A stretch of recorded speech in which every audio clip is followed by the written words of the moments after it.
Good afternoon, everyone. Sorry that we got started a little late. We had some technical challenges, but we are here.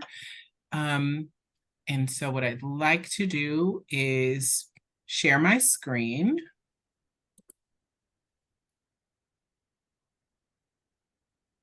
And what we have is the first event in the Family Violence Law Center 2023 Domestic Violence Awareness Month campaign.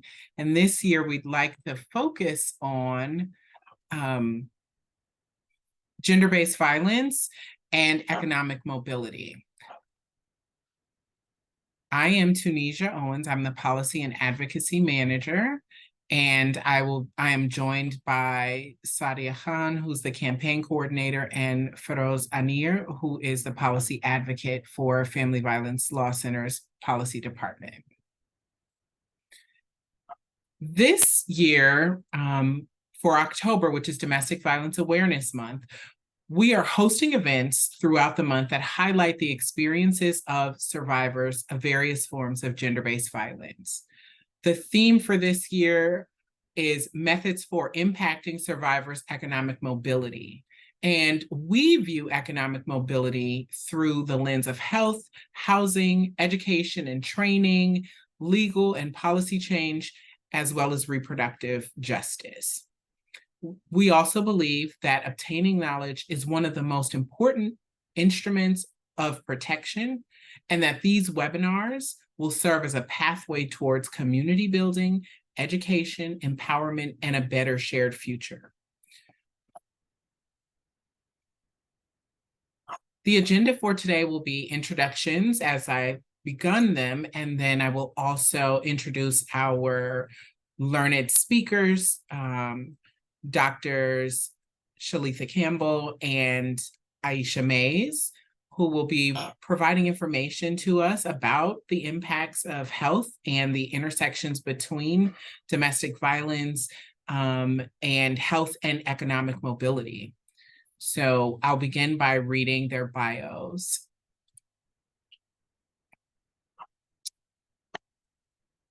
Dr. Aisha Mays is a family physician who focuses on adolescent medicine.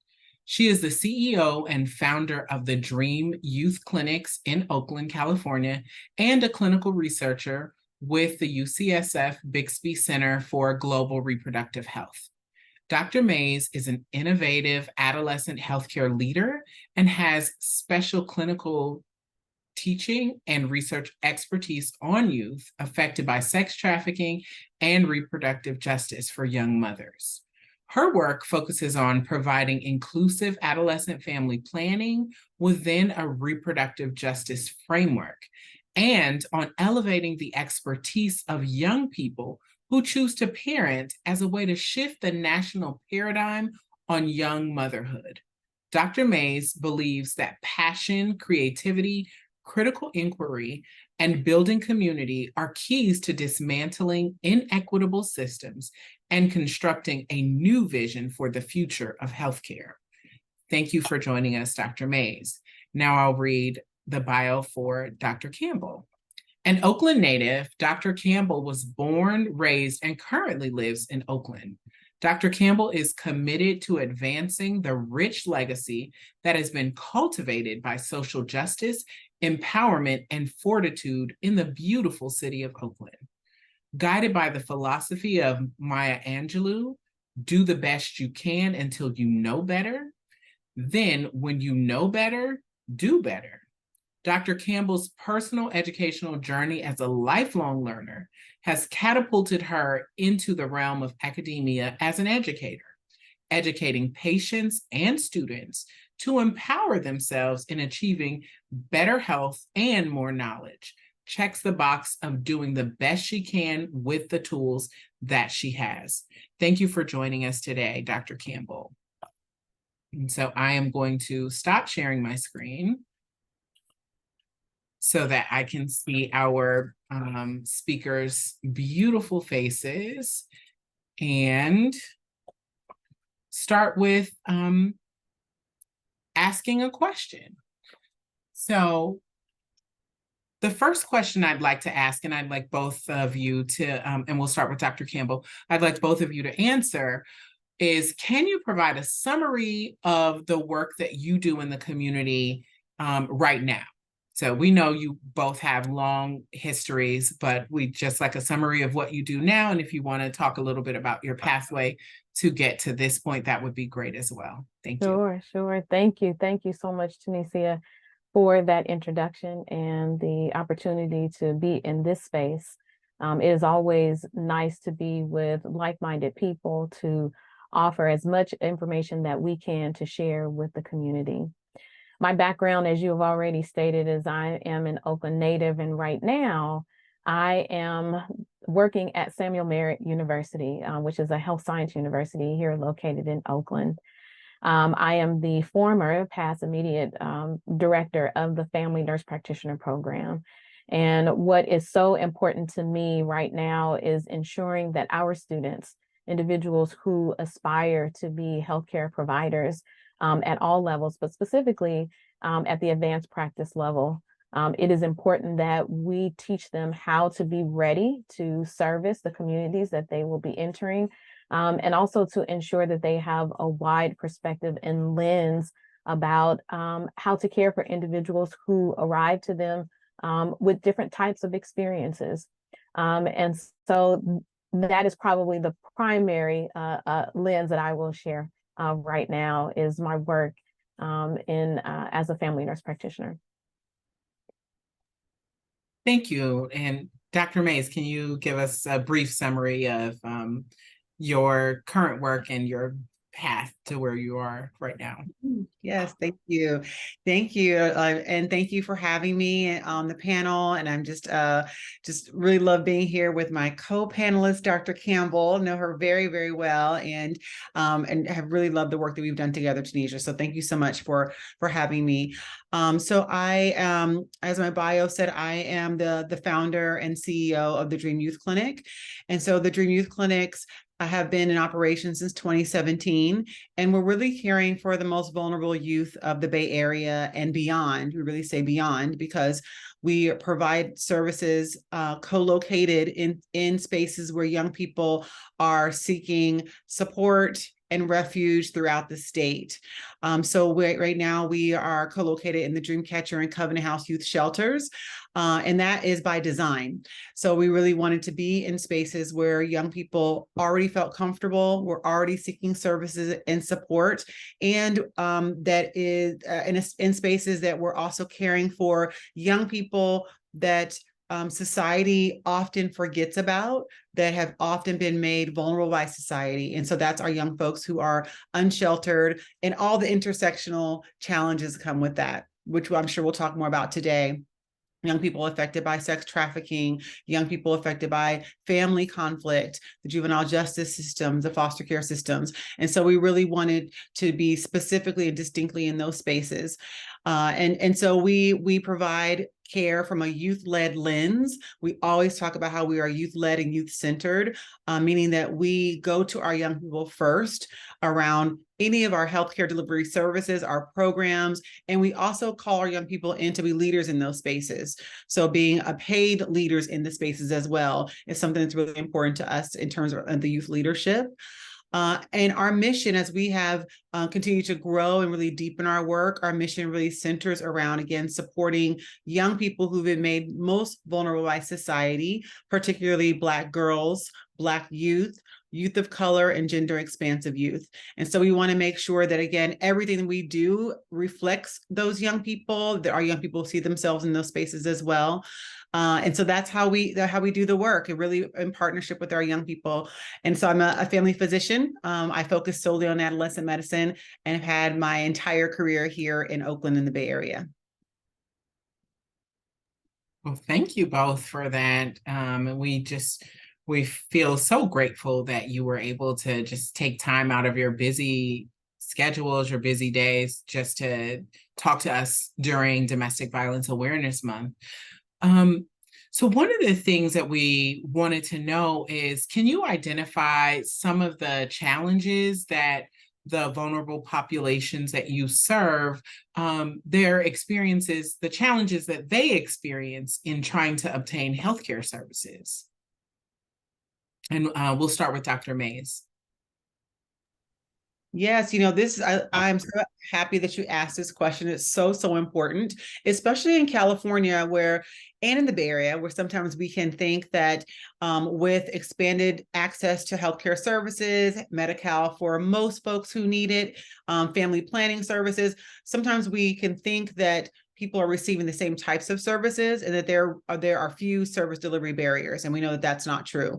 And so when we started DREAM, it was really because we noticed that even amid all of the services that we have here in the Bay Area and in California, we still saw that young folks were experiencing marginalization and discrimination in those systems.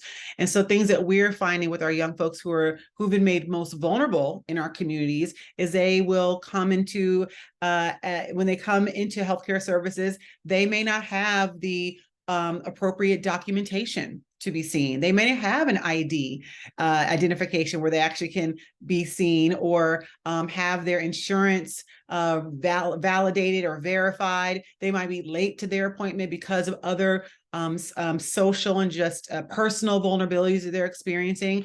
And so it was really important for us to create really no barrier services for young people. And we really wanted to, and so some things I think about that are important is young people being able to show up how they are, where they are, in whatever circumstance that they are, and still be cared for, because that was really one of the number one challenges that we were seeing, were the additional administrative barriers the young people were experiencing that were really singling them out and excluding them from health services. And Dr. Campbell, can you talk a little bit about challenges that you see with other vulnerable populations as well? Yeah, and I think, thank you, Dr. Mays, for speaking and leading into the access, because access is really, really important as a barrier to individuals seeking care. And I will take it a step further, that even when individuals have access to care, it's how they are received by providers when they actually do receive care. And when I say that I am really dedicated and committed to ensuring that providers are prepared to take care of vulnerable individuals, that I think that we need to establish a good amount of trust, so that when they are in front of us and we are caring for them, that we can see them for what their needs actually are, and not label them or stigmatize them in specific ways. But like Dr. May said, that when they show up in their authentic selves, and that we're able to really sift through what the actual needs are of our patients. So I think making sure that the providers on the other end are well prepared to receive them however they present to us. I'd like to follow up on that a little and find out, so what are the consequences or potential consequences if the providers are unprepared or ill-prepared to meet the needs of the population as it currently is? So for example, if a highly traumatized patient comes in, someone who's experienced sexual assault and is going to get a gynecological exam, let's say, for example, and that they're not well received. And so what are the potential impacts if the provider hasn't made a warm and welcoming space for a patient? Sure. I think there's a space that you can look at this from a short-term perspective and a long-term perspective. And in the short end is that whatever reason that person is seeking care in that moment, there's a reason for it, right? If it be for some type of discharge or some type of ailment or pain, symptoms, it could be of a UTI or a sexually transmitted disease or psych mental health. There are a number of reasons why individuals seek care. And I think our primary goal is to understand what that initial reason is and what could there other be healthcare maintenance things that could be going on that we could be addressing. And I would say if we're missing opportunities to treat individuals in the acute phase, those consequences can linger on and could translate into something that can be more detrimental to their health. So I think in the acute, if we're not open and warm and understanding and not being judgmental and not demonstrating shame on the part of the patient, then we can lose the opportunity to build trust. But in the long term, that one experience could be that individual's one-time opportunity for them to think that healthcare is not available or accessible to them in the long term. So there could be missed opportunities if incidences are not treated short term. It can manifest itself in other ways that we can also help to treat. So I would say, looking at this from a short and long-term lens, that there could be plenty of missed opportunities. And it is our job as healthcare professionals to build trust so that we can make sure that they are leading a life that can have longevity, and that they can live it in a way of being healthy. Thank you. Did you want to add anything, Dr. Mays? I completely agree with everything Dr. Campbell said. I totally agree, and we see this a lot, and sometimes it happens unintentionally, right? And so I think what Dr. Campbell's saying is so important, because there are so many unintentional consequences, but there are consequences none the least, and so we need to make those things very conscious, that we're making sure that we are making space for our patients, and for all of their needs and all of their questions, because any type of judgmental care or people feeling like the provider's not meeting them where they are can really be a missed opportunity right then, where the patient's not actually being served. So they're not getting those healthcare needs served. And that directly leads to increased health disparities and more morbidity, maybe even more mortality for people not being seen and not being served. So it really has a direct impact on patients' health, the way the provider shows up in that space and greets people in the short term, and also, like Dr. Campbell said, in the long term, because it really can influence how they access medical care. And we see that all the time, right? We see that especially for those of us who care for communities that have been made vulnerable, who care for Black communities. We know how Black patients are often treated in the medical system, and those have become very generational, the generational narrative of seeking care or not seeking care, which has direct impact on our health. And can I just add there too, is that what ends up happening as a consequence is that instead of seeking primary care, long-term primary care, individuals will seek urgent care or emergent care. And then it's just these one opportunities, and not allowing providers to be able to look at their health over the long term. So that mortality and morbidity definitely becomes an issue, and definitely starts to elevate the healthcare disparities that Dr. Mays just spoke of. And so, since both of you are kind of on this train of thought, then what might be the implications financially, economically, to the healthcare system, as well as to the patient, if patients are not seeking primary care, but are seeking urgent care?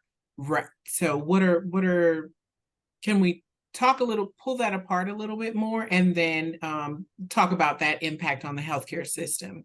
Mm-hmm. Dr. Mays? Yeah, I'd love to start with the impact on the patient, and I'm glad that we're also going to talk about the impact on the healthcare system, because they are completely intertwined. But when we think about the impact on the individual, with them not having their healthcare needs met because of how they're treated by the healthcare system, I mean, it can directly impact their ability to work, their physical ability to resume work in the short term, their ability to continue work in the long term, not only physically, but also their emotional ability and mental health ability to be able to continue work. And so if people are now out of the work system, it also now threatens their economic mobility and their ability to care for themselves, but also their ability to care for their families. So often when folks think about folks seeking healthcare, we're often thinking about the individual, but that individual is often part of a unit they have brothers, sisters, partners, children. There are people in that family who are depending on them, that are part of that unit. So not only does it affect them as an individual,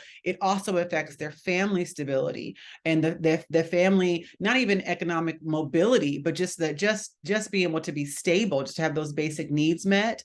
And we also know the longer that people are out of the work system, it can be harder to get back into a work system where you have a living wage and a wage that helps you to thrive.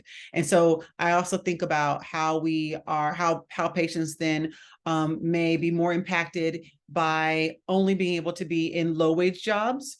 And we also know that sometimes low wage jobs come with another level of individual compromise that people might have to make. We also, and thinking about, both Dr. Campbell and I do a lot of work around trafficking.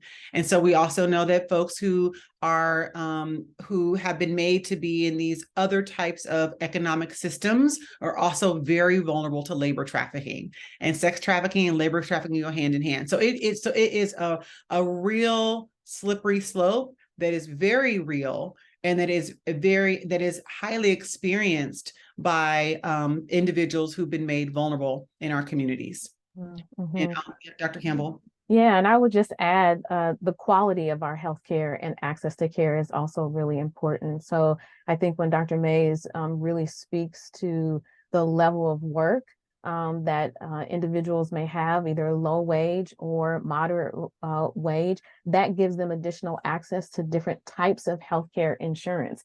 And then that also does not preclude or has minimal barriers to the times or the length of time that you may need access to specialists or more advanced healthcare. So it really is about early detection. And then if you actually need services, how long does it take you to get access to those well-needed services? All of that encompasses to what Dr. May said about not missing work and ability to be able to care for your families, extended families, and then to be able to maintain work. And if you can maintain work, then it also helps with economic status, and again, decreases other vulnerabilities that can increase individuals' risks for sexual assault and or additional violence.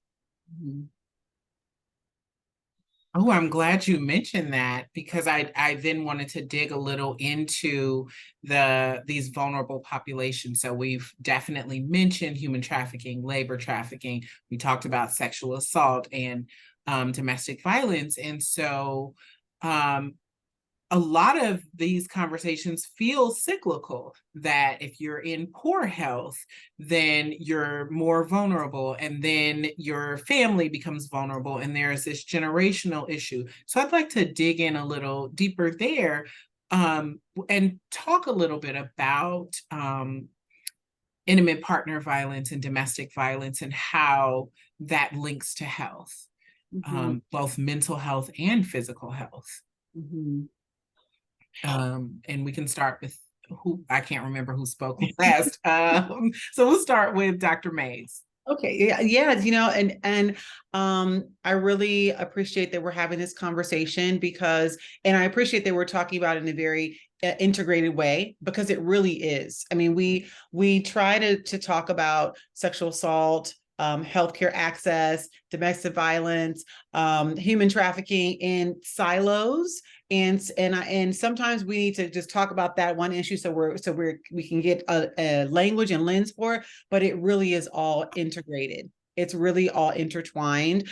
And we use a term in healthcare and across society called intersectionality. So we think about the multiple systems of vulnerability that people experience, and together it makes them even more vulnerable. And that's really what we're talking about here. And so we know that people who have economic impacts and are experiencing economic scarcity are the same people who also are experiencing healthcare impacts and healthcare disparity and healthcare scarcity. And those are the same folks who are highly vulnerable to violence because of situations they may be put in, or situations that they may have to place themselves in. People may say it's choice. It can't be a choice when there's too much scarcity there. So situations that people are placed in that make them highly influenced by violence. And we also know the stress of vulnerability causes people to even behave more violently, because we think about violence also as a coping mechanism, and right, fighting as a coping mechanism to stress. And so what happens in the home, what happens in a unit when people are experiencing external scarcity, we know that there are increased rates of violence, because violence is a very common coping mechanism that lots of us have learned as children through adulthood to be able to deal with stress. So that's why we see it really going hand in hand. And I would just say, to add on that, thank you, Dr. Mays. That was well stated. And I think you're absolutely right. Talking about this from a very global perspective and understanding how the systemic systems are creating such vulnerabilities for individuals is so extremely important. And when we talk about different things like housing insecurities, right, or any type of vulnerability that establishes a person dependency on another, that is where it creates a high level of violence. And that will absolutely translate. Dr. Mays said a very important word of coping. How do they actually handle these levels of stressors, and then also putting themselves into vulnerable situations where they're dependent on individuals who also are not healthy for them. So there is this a continuous cycle of I have a need, this is the person that's supplying the need, but that person that is also supplying the need is also not good for me. So they have to be able to pick and choose what is the most important for my health and well-being at this moment. And so you begin to identify and see that individuals are making sacrifices in other ways. Yes, absolutely. Wow. There is a lot of meat there. There's a lot to pull apart. One of the things that, as I'm hearing both of you talk, I'm a policy person, so I'm starting to think through, well, what are the ways, how can we, the big we, society, create the conditions for people to parent, be healthy parents and parent healthy children, and just create the environmental conditions for safer families. And that's physically, mentally, emotionally, financially safer families. What are some of the ways that you all foresee some changes that could happen in the work that you do that would really help elevate that work? You want to go first? Okay, so I was just going to say that, I mean, I think there are so many different ways that policy can be impacted here. And it's almost like you can choose one, right? You can choose one from education, right? As far as making sure that individuals have the level of education to mobilize themselves out of some of these situations, really making sure that individuals are going to school, that they're graduating from high school, right? That they have entry level points into higher education if they need it, and making that higher education, post-secondary education accessible.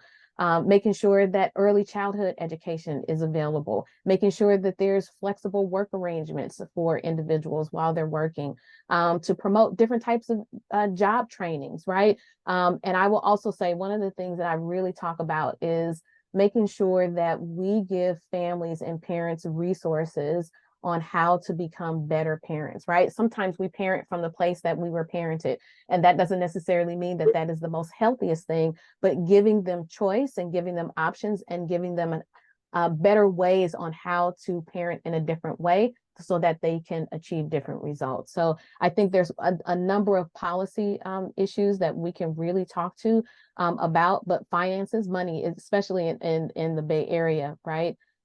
It is very costly to live in the Bay Area. So affordable housing, job mobility, all of those different things could definitely help in this way of getting out of the cyclical issue. Mm. Yes. Yes, I completely agree with Dr. Campbell, and I agree in that it really also takes, in addition to that, it really this multi-sector approach. And so we think about education as part of a multidisciplinary, multi-sector approach, because this is such a large upstream systems issue. And so it really takes a very large upstream systems approach, which is why I love that we're talking about it from a policy lens, because it really does take that. And when we think about policy, we often want to think about it in a multidisciplinary, multi-sector way.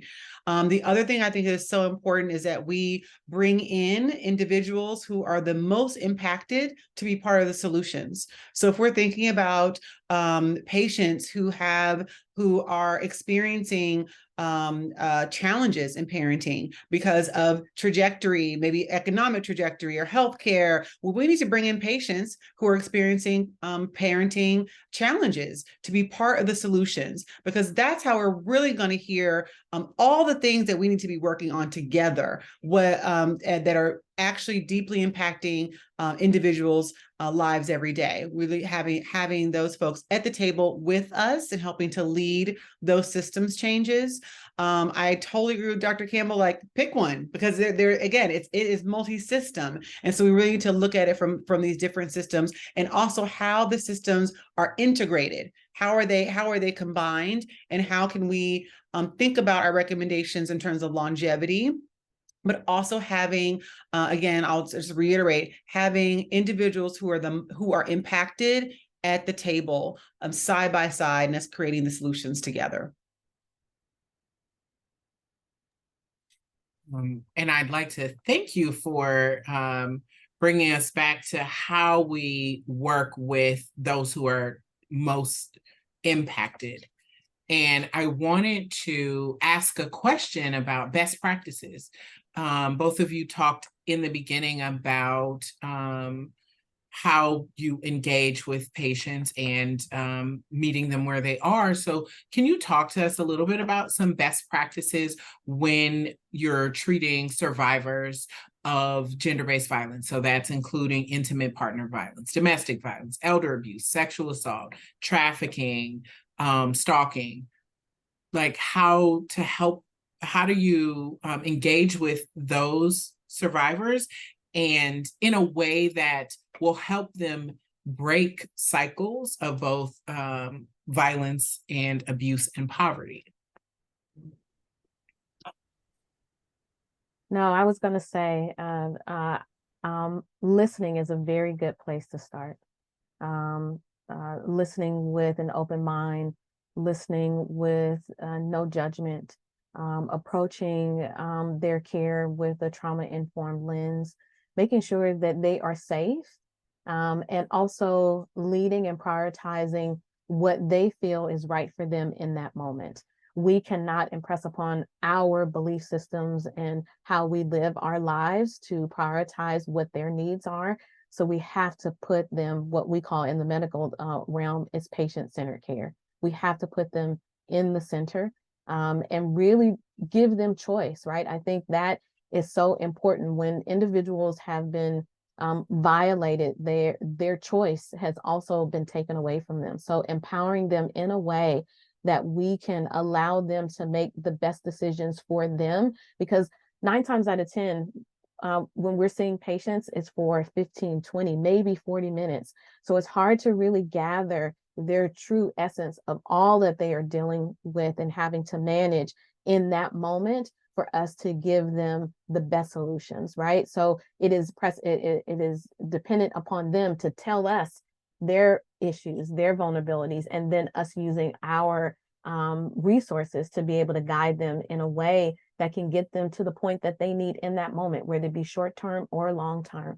And so having a cultural humility is extremely important, and know that individuals are coming from various different backgrounds. And so we really want to elevate that.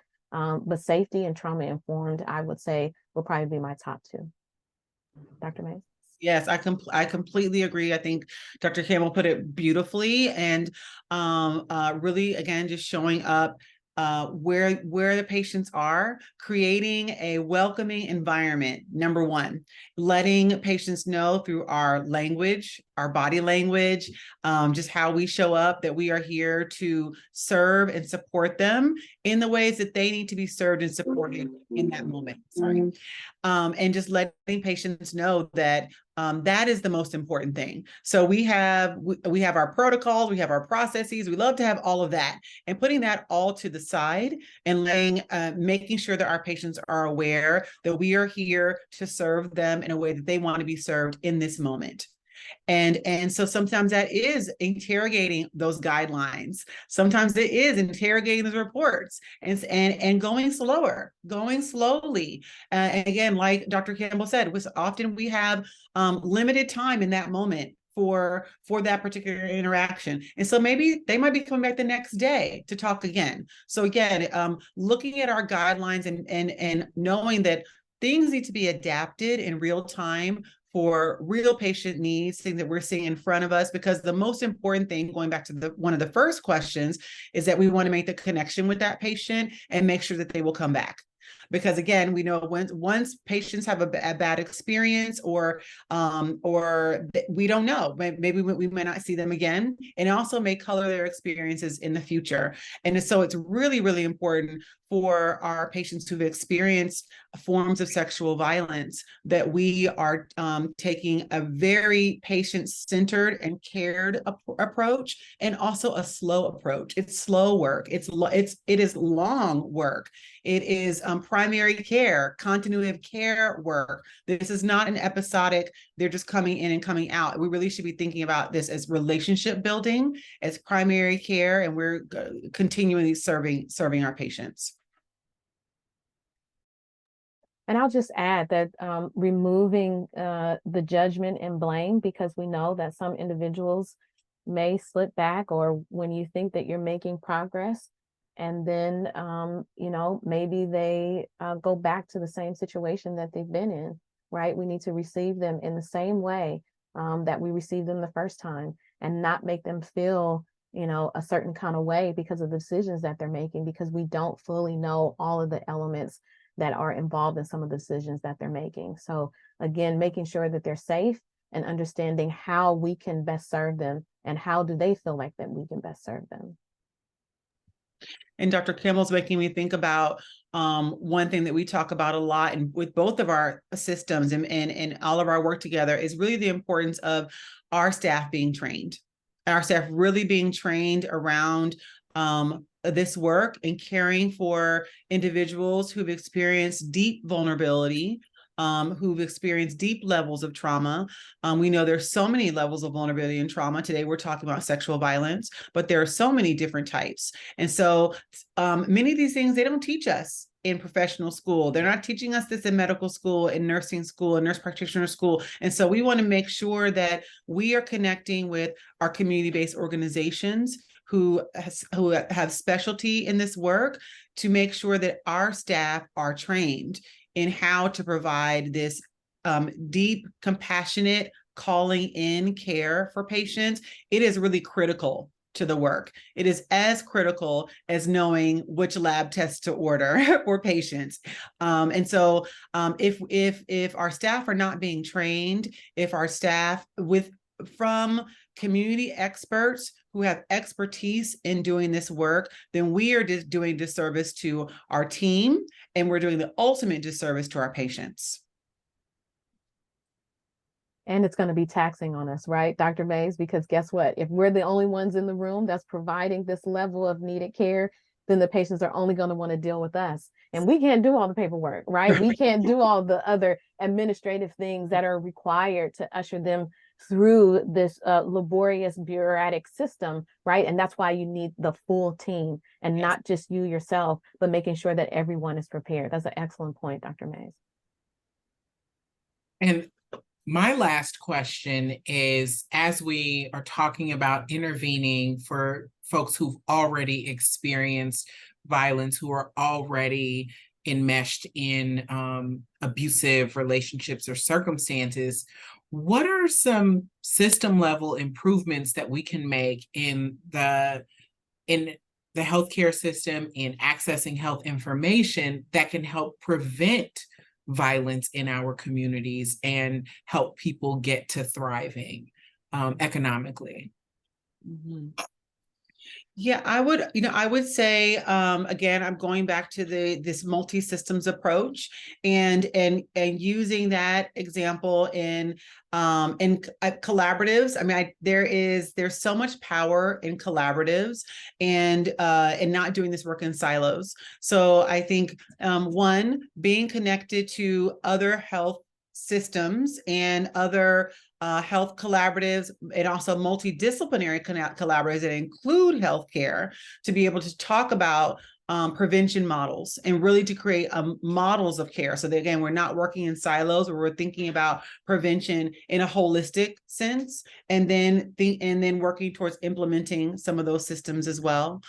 I think it's always important, again, to have our patients at the center of the work. So having patient boards, advisory councils of individuals who have experiences to be able to teach us what would be important around preventing this work, and then implementing those things, really taking back those practices and making sure that we're implementing practices that we've heard from our patients that are important. I will say one thing about boards. I think it's really important, if we're asking people to lend information, that these boards are also, that we're talking about economic impact and also just modeling fairness for folks, so these are really paid advisory boards.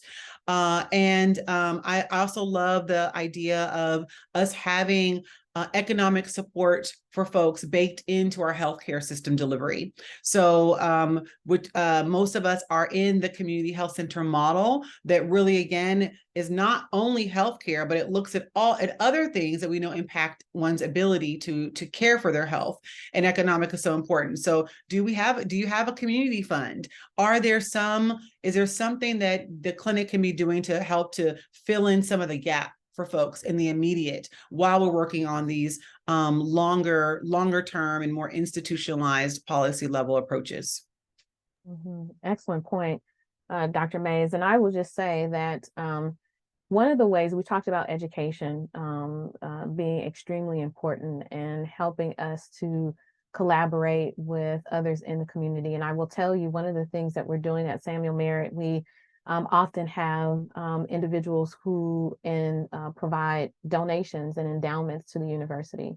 And where we are very focused now, we have a new social work program. We also have some of our nurse practitioner programs, and even in basic sciences and nursing, we are now promoting scholarships for individuals who aspire to do this work, right? That it is incumbent upon us to do as much as we can to learn and be intentional about the work that needs to be done to support this community. And at the same time, recognizing that individuals who have experienced these types of violences that we have talked about, that we also share in their healing, so that they are also not having to re-talk about and re-traumatize themselves in talking about this topic. We can learn from them in the right spaces, but also making sure that we're doing our due diligence as a community member to learn as much as we can, and to collaborate with other community organizations, 501c3s, who are actually doing this work on the front lines. And then where we can, to be innovative and find ways where we can financially pour into these systems to be able to make sure that we can be present for these individuals, survivors for sure, so that we can change the cycle. I think it really is about doing what we can to mobilize, to change the cycle, and to prioritize prevention everywhere we can across sectors.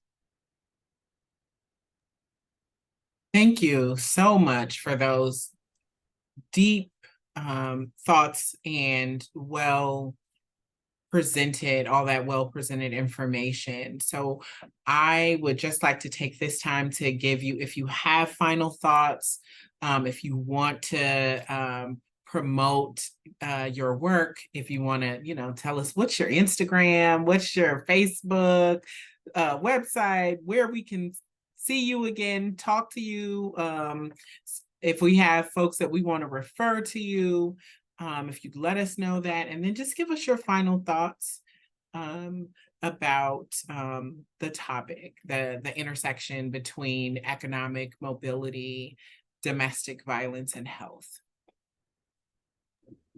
Well, I will have to say that it's so important for us to remember that these issues are integrated. It's intersectional, that our patients are the combination of so many things, and that folks who've been made vulnerable in society have been made vulnerable by so many systems. And so we might be seeing a patient today who's experiencing sexual violence. That patient is probably also experiencing other vulnerabilities: housing instability, economic instability, physical health issues, mental health issues, and all many issues that folks who are being made vulnerable in society really have. So many challenges, are very challenged by it. So we want to make sure that we're having that sort of intersectional lens. Working with community partners and in community is so important. We cannot do this work in silos. It's so important that the healthcare system is also connecting with community-based organizations, as Dr. Campbell said, 501c3s, and making sure that we are connecting with other experts in the community to be able to both inform and engage our staff, but also to work with our patients to be able to really provide that deep ongoing work.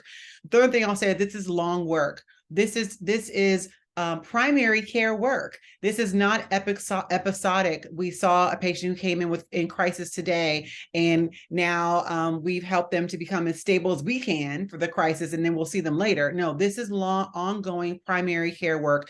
And so we should be caring for our young folks, I work with young folks who are affected by trafficking, sexual assault, all the things with a primary care lens, so that it's ongoing in that ongoing relationship building. For us, we are the Dream Youth Clinic. We are no-cost medical services and youth groups and youth leadership opportunities for young people ages 13 to 24. We're located in downtown Oakland. We have 2 locations in the Dreamcatcher and Covenant House Youth Shelters in downtown Oakland. Young people can just show up, walk in. You don't need an appointment. As long as you walk in, come in between 1 and 5 p.m. Find us on Instagram. We're always posting the hours, reminding young people of the hours. We have a very active Instagram panel. We also are in the digital space providing trusted health information for young people. So please check out our Instagram, Dream Youth Clinic. Our TikTok is also Dream Youth Clinic. And it also has our phone number and all that there too. So we are happy to see young people for no cost services and support. Thank you, Dr. Mays. My final thought about this is that if we can have one takeaway from this experience, is that there are survivors amongst us all, right? And we don't necessarily have to know their story for us to show up in the way of providing care to them in the way that they need it at that moment. I wear multiple hats. Not only I've talked about, me being a provider, being a nurse practitioner, but more importantly, I am a mother to a son and a daughter. And I think it is important for us to consider what it means from a parental lens of how we can protect our children. My daughter is in college right now. And so if you think about the different areas and opportunities where sexual violence is the highest, when is at this age. And so I'm always looking at this from the lens, and I hope that somebody is looking out for my child, right? And that it is all of our responsibility, regardless of what our titles are, regardless if we're in healthcare or not. The aspect of caring doesn't come with a title, right? And so we would want to be able to make sure that all of us in the society, that we're leading with humanity. And I think that when we think about this type of violence, we're thinking about the most violated way that a person can be, their human rights can be violated. And so it is from that lens that I think it is all of our responsibility, in whatever sector that you are in, whoever is listening or attending, there is a role that you can have in the support of someone who is going through this process of surviving, and also in by way of prevention, teaching your children how to also care for other people that they are in intimate relationships with and make sure that they are healthy, making sure that they get access to care, all of those things. So I also run a nonprofit. I'm the co-founder and CEO of A Sister's Touch, and we just finished our 5K. For the last 6 years, we have been raising awareness through a 5K and helping to bring the community together so that they can then connect with these awesome community-based organizations who are on the front lines and doing, as Dr. May said, this long work. So there is a lot that can be done, and there is a space for all of us to pick up a torch and do exactly that. And that is to help to prevent, to help to support, and raise awareness. So thank you for this opportunity. You can find us on LinkedIn, on Instagram, and on Facebook, A Sister's Touch. You can also find me at Samuel Merritt University, S. Campbell at Samuel Merritt University, and you can just find me in the social media space. We're all out here. Well, thank you both very much. This was a wonderful and rich discussion. I'd like to invite anyone who's listening to attend our next discussion for Domestic Violence Awareness Month, which will be Tuesday, October 10th at noon, from noon to 1:15, and we'll be talking about the intersection between domestic violence, economic mobility, and housing. So thank you all for attending, and have a great rest of your day. Thank you. Bye. Thank you so much.